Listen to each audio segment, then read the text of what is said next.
हरि ओम्। नमः सर्वेभ्यः। अद्य श्रीमद्भगवद्गीतायाः प्रथमभागस्य 34तमं दिनम्।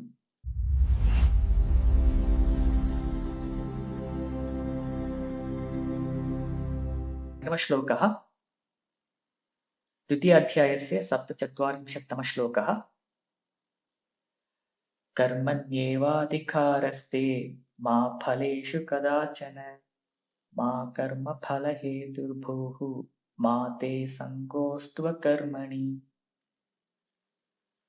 अत्र पदच्छेदः। कर्मणि एव अधिकारः ते मा फलेषु कदाचन मा कर्मफलहेतुः भूः मा ते सङ्गः अस्तु अकर्मणि। सन्धिं पश्यामः चेत् कर्मण्येवाधिकारस्ते, तत्र कर्मण्येव यणादेशसन्धि, एवाधिकारः सवर्णदीर्घसन्धिः, अधिकारस्ते विसर्गस्य सत्वं। पुनः मा फलेषु कदाचन मा कर्मफलहेतुर्भूः, एतुर्भूर्मा, तत्र उभयत्रापि एतुः भूः उभयत्रापि विसर्गस्य रेफादेशः। पुनः ते सङ्गः अस्तु अकर्मणि, सङ्गः अस्तु सङ्गोऽस्तु इत्यत्र विसर्गस्य गुणादेशे पुनः पूर्वरूपसन्धिः। पुनः अस्तु अकर्मणि इत्यत्र यणादेशसन्धिः उकारस्य वकारादेशः। अस्तु, अग्रे पदपरिचयं पश्यामः। अत्र कर्मणि अवगम्यते, एव अधिकारः अवगम्यते, ते मा फलेषु कदाचन। It's all very simple words. मा कर्मफलहेतुः, कर्मणः फलम् इति तत्पुरुषः, पुनः कर्मफलस्य हेतुः इति पुनः तत्पुरुषसमासः। भूः, अत्र भूः इत्येतत् लुङ्लकाररूपं, तत्र पुनः मा अभूः इति प्रयोगः मध्यमपुरुष एकवचने अडागमस्य निषेधः भवति, अतः मा भूः इति प्रयोगः। अनन्तरं मा ते सङ्गः अस्तु अकर्मणि। अस्तु, अन्वयं पश्यामश्चेत् कर्मणि एव अधिकारः, फलेषु कदाचन मा अभूत्, मा भूत्, पुनः अटः लोपः, अतः फलेषु कदाचन मा भूत्, अत्र अधिकारः मा भूत्। पुनः कर्मफलहेतुः मा भूः, त्वं कर्मफलहेतुः मा न भूः इति। पुनः अकर्मणि ते सङ्गः मा अस्तु, ते नाम तव। ओके, सो इदानीम् अर्थं पश्यामः। अत्र अस्मिन् श्लोके तथा अग्रिमे श्लोके अपि अर्थः अस्माभिः क्वचित् भिन्नतया अवगम्यते। अतः अत्र शास्त्रे कीदृशः अर्थः अस्ति इति एकवारं पठामः, तदनुगुणं भवन्तः तत् तोलनं कर्तुं शक्नुवन्ति। अस्तु, इदानीं तत्र प्रथमम् अधिकारः इति शब्दः अस्ति। अधिकारशब्दस्य कः अर्थः? तत्र अधिकारशब्दस्य प्रादेशिकभाषासु अधिकारशब्दस्य रैट् इति अर्थः अस्ति। इट् इस् मै रैट्, तस्मिन् अर्थे अधिकारः इति शब्दः प्रयुज्यते। पवर् अथवा रैट् इत्यस्मिन् अर्थे अधिकारशब्दः प्रयुज्यते। परन्तु अत्र सर्वत्र शास्त्रे वा भाषायां च अधिकारशब्दस्य अर्थः अर्हता इति अर्थः। अर्हता नाम एलिजिबिलिटी, क्वालिफिकेशन् इति तत्र अर्थः, न तु रैट् आर् पवर्। सो तथा अवगन्तव्यम्। सो कथं ज्ञायते? अत्र अनुबन्धचतुष्टयम् इत्यत्रापि अधिकारः इति भवति। विषयः अधिकारः, सम्बन्धः इत्यत्रापि अधिकारशब्दः भवति। तत्र अधिकारी अथवा अधिकारः इति भवति। तत्र अधिकारी नाम कः अर्थः? one who is qualified to read that shastra, or one who is eligible or who has got eligibility to read that shastra, सः एव अधिकारी इति उच्यते। किमर्थं? सः, तस्य अधिकारः तस्मिन् शास्त्रे विद्यते इति सः अधिकारी। सो तथैव अत्र अधिकारशब्दस्य बहुत्र अर्हता इत्येव तत्र अर्थः भवति। तथैव पूर्वतने श्लोके अपि वयं पश्यामश्चेत् तत्रापि तस्मात् प्राग् ज्ञाननिष्ठाधिकारप्राप्तेः कर्मण्यधिकृतेन कूपतडागाद्यर्थस्थानीयमपि कर्म कर्तव्यम् इत्यत्र ज्ञाननिष्ठाधिकारप्राप्तेः इत्यत्र अधिकारशब्दस्य अर्हता इत्येव अर्थः। अत्र ज्ञाननिष्ठायाः प्राप्त्यर्थं यः अधिकारः या अर्हता अस्ति तस्याः अर्हतायाः प्राप्तेः पूर्वम् इति तत्र अर्थः। अत्रापि अधिकारशब्दस्य पवर् अथवा you have a right to do the ज्ञाननिष्ठा तथा नास्ति, you have eligibility to the ज्ञाननिष्ठा प्राप्ति। अतः अधिकारशब्दस्य अर्थः सर्वत्रापि तथैव दृश्यते, क्वालिफिकेशन् इति अर्थः तत्र। अस्तु, इदानीम् अत्र अस्य श्लोकस्य द्वौ अर्थौ स्तः। एकः अर्थः साक्षात् कृष्णस्य कृते अर्जुनस्य कृते अर्जुनेन किं करणीयम् इति तत्र साक्षात् उच्यते, तत् प्रथमं। द्वितीयं तु सर्वेषां कृते, अस्मादृशानां सर्वेषां कृते किं अत्र कर्मयोगस्य स्वरूपम् उच्यते। अत्र अत्र प्रसङ्गं पश्यामः चेत् अत्र अर्जुनाय किम् उच्यते अत्र पश्यामः चेत् अत्र कर्मणि एव ते अधिकारः। सो you are qualified to perform only the karma. So अत्र प्रश्नः कः, अर्जुनस्य स्थितिः का अस्ति? अर्जुनः सर्वं त्यक्त्वा अहं किं सन्यासाश्रमम् अनुसरितुं सः सिद्धः अस्ति वस्तुतः। I left everything, he is ready to go as sannyasi. So तत्र उच्यते कर्मणि एव तव अधिकारः. So you have only you qualify only for performing the karma at this point. You are still not eligible to perform. You are still not eligible to leave the karma. अतः कर्मणि एव तव अधिकारः अस्ति प्रथमम्। द्वितीयं तु फलेषु कदाचन अधिकारः मा भूत्। So here पूर्वतनश्लोके अस्माभिः दृष्टं लाभालाभौ जयाजयौ च समैकृत्वा कुरु इति दृष्टम्। So अतः don't worry about the phalam. Anyway, you are going to be benefited in both the ways. So that's what we have seen earlier in the Dharma Shastra Vichare Asmabhihi Drishtam. So don't pay attention to the phala, and you are only entitled to actually to work at this point. Punaha karma phala etuhu ma bhuhu anantaram akarmani te sangaha maastu. So don't leave the karma and go away. So don't skip the karma. You perform this karma, that is where you are eligible to do, and don't expect any outcome, and don't skip the karma. So this is the sakshat upadesha to Arjuna. Idanim atra कर्मयोगस्य स्वरूपम् अत्र कथम् उच्यते इति पश्यामश्चेत् अत्र तथैव यदि यत्किमपि वयं कर्म कुर्मः तत्र भागद्वयं भवति। एकं तु कर्मकरणं, तस्य द्वितीयं तु तस्य कर्मणः फलप्राप्तिः। सो एतद्द्वयं भवति वस्तुतः। अतः अत्र प्रथमं किम् उच्यते, स कर्मणि एव अधिकारः वर्तते। सो we are all qualified to perform only the karma. So अस्माकम् अधिकारः कर्मणि एव भवति, इत्युक्ते कर्म करणे एव भवति इति तत्र तात्पर्यं प्रथमम्। द्वितीयं फलेषु कदाचन अधिकारः मा भूत्। कदाचन नाम कदापि, at any time.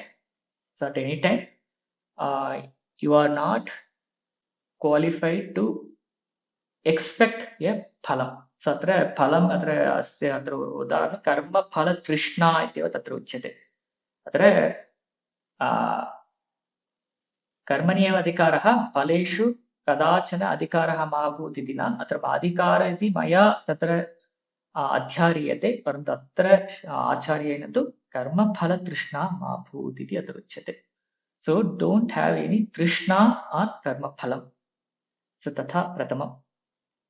अनन्तरं कर्मफलहेतुः मा भूः।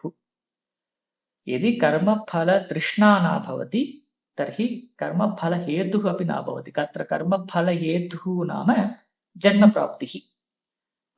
अत्र कर्मणः फलं कर्मफलं. कर्मफलस्य हेतुः इत्युक्ते कारणं.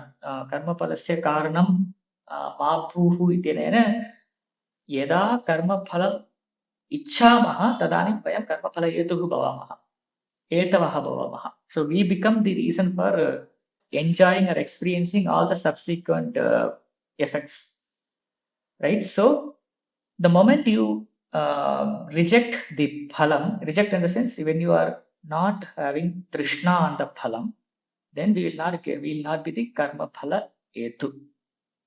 So this actually doesn't accumulate your punyam or papam. So atra karma phala ityanena वस्तुतः तत्र अदृष्टफलस्य एव बोधः जायते. अतः तद् पुण्यं वा पापं वा उभयस्यापि निरसनम् इत्येव अस्माभिः अवगन्तव्यम्. यदि यत्किमपि कर्म कुर्मः, यदि कर्मफले अस्माकम् इच्छा न भवति, तत्र पुण्यं वा पापं वा किमपि we are not going to claim anything, just going to leave punyam or papam. So that punyam and papam over the period it gets transformed into chitta shuddhi. So that's the concept here. So the moment you claim it, then you have to experience that punyam or papam either in the current or in the future janma, or somewhere you have to experience it. So the moment you don't claim it and you just ignore it, then the ignored punyam or papam, whatever the effect, that will be transformed into chitta shuddhi. So that is the idea here. पुनः अत्र अधिकार इति शब्देन किम् उच्यते? अत्र अर्हता अस्ति इति उच्यते. अर्हता अस्ति इत्युक्ते is qualified. So it is not you must do it. So अत्र तत् कर्म करणीयम् एव इति न उच्यते.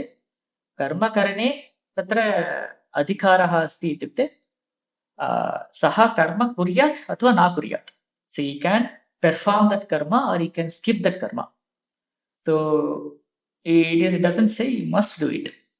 So if you are performing, so phala trishna ma bhut, atah karma phala hetuh api na bhavati iti tatra uchyate. अस्तु, इदानीम् अधिकारशब्देन अहं तत् कर्म एव कर्तुं न इच्छामि, अहं कर्म एव त्यजामि इति चेत् तदपि मास्तु इति अत्र उच्यते. सो अकर्मणि ते सङ्गः मास्तु. So don't get engaged in not performing the action.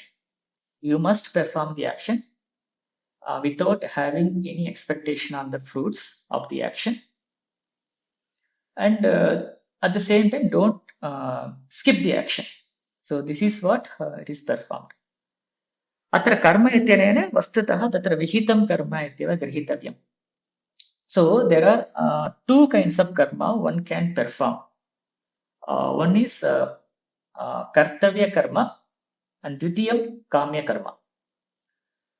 Okay, whatever the karma it may be, in both the karmas, you must ignore the fruit or the phala trishna na bhavet kadapi. So that's the overall in short. So kartavya karma means that is a vihitam karma. You must perform. It may be nitya karma or naimittika karma or whatever it is. You must perform that karma. So even including having food is also kind of a kartavya karma. But having food till udara puranartham or sharir akshanartham yed bhojanam kriyate tad kartavya karma. Parantu tatra किं रुचिकरं भोजनं पुनः अत्यधिक भोजनखादनं तादृशं सर्वं काम्यकर्म भवति. So they all come under the kamya karma. So there is a little difference. Anything generally overdoing of sometimes the kartavya karma becomes the kamya karma. Okay, so and the kamya karma is anything which we perform out of our desire. So it is not our duty, but we perform it basically to fulfill our desire. Like even watching a movie or talking to friends or anything of that kind is all kamya karma. And anything like nitya karma, like snana karanam or bhojanam or pachanam or adhyayanam, athwa even regular our doing our work, they are all the kartavya karma. And even taking care of family members or parents, all these are the kartavya karma.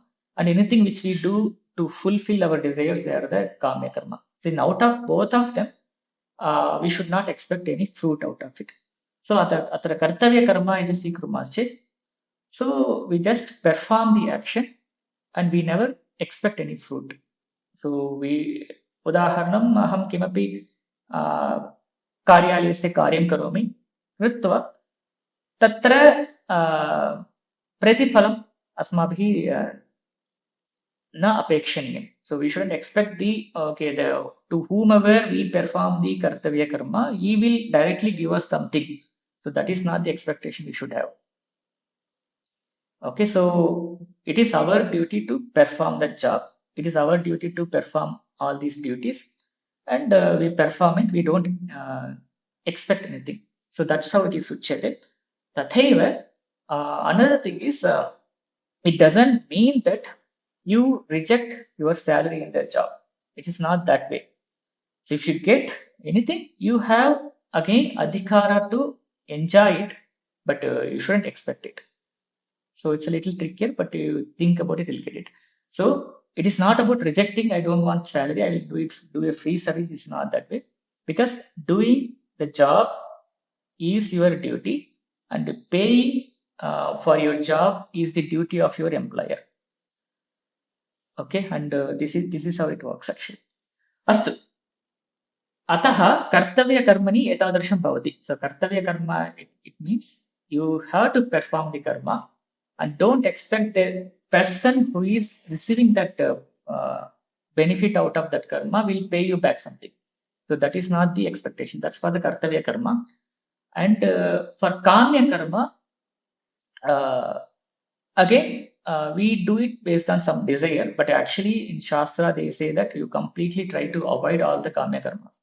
You perform minimal kartavya karma and avoid all the kamya karma, but if you cannot avoid it, then you perform in a particular way that is going to be said in the next shloka.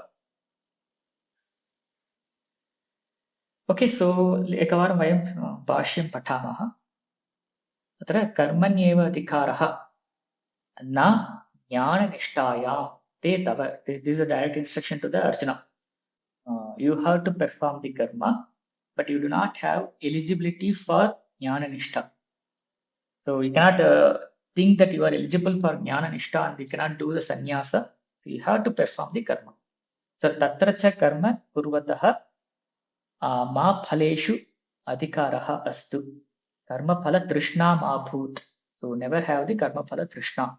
Kadachana. Kadachana nama kasyanchidapi avasthayam ityartaha.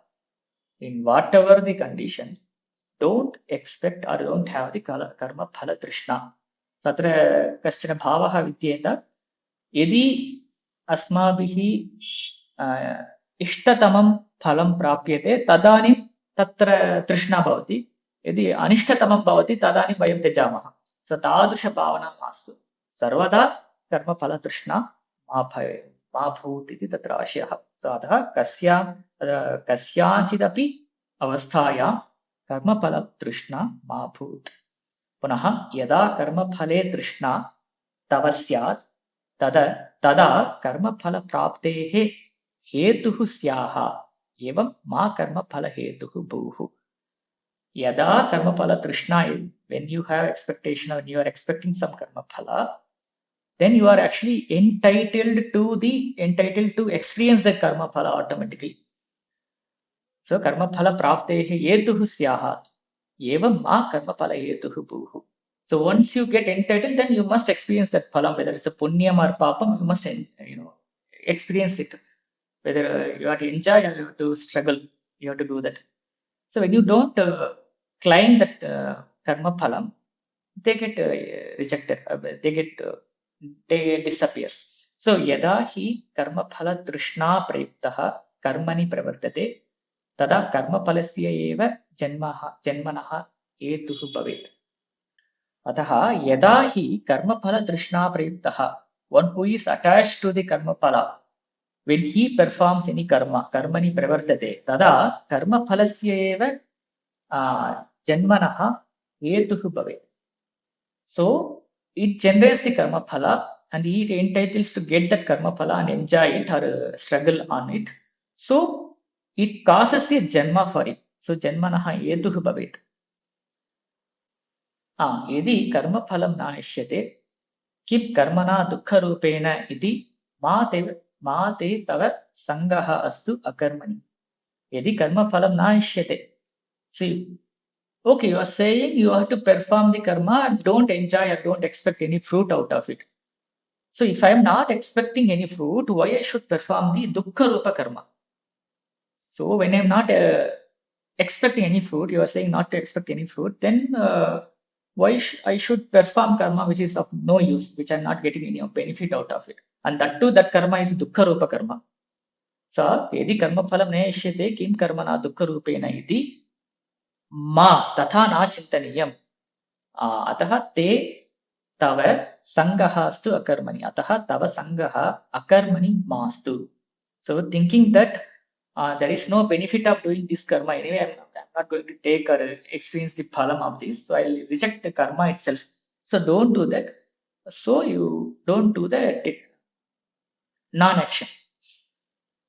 So akarmani, akarane pritihi mabhut. So don't get attached to the akarma. So not attached, but don't skip the karma.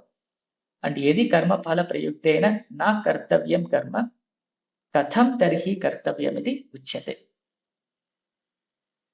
If you say a karma should be performed without having any attachment with the fruit of the action, then how one should perform the karma. So yadi karma phala prayuktena na kartavyam karma katham tarhi kartavyam iti agre uchyate. The next shloka tells. So this shloka just says, it's just half shloka. It just says you perform the karma and don't expect any fruit out of it. The moment you expect the fruit of it, you have to experience the phalam of the fruit. You have to experience, so it may cause a janma for you. So don't expect any fruit out of it. Just because you don't expect the fruit, don't even reject the karma. You perform the karma. So now the question is, how do I perform the karma without expecting any fruit? So Tadani Agrima Shlokaha Uchyate. So these two shlokas have to be studied together. It's that is that you get the complete Swarupa. Thank you all for watching this video. If you like this video, please comment and like and share this video. If you have any feedback or suggestions, please post them in the comment section below. धन्यवादः. वयं पुनः मिलिष्यामः.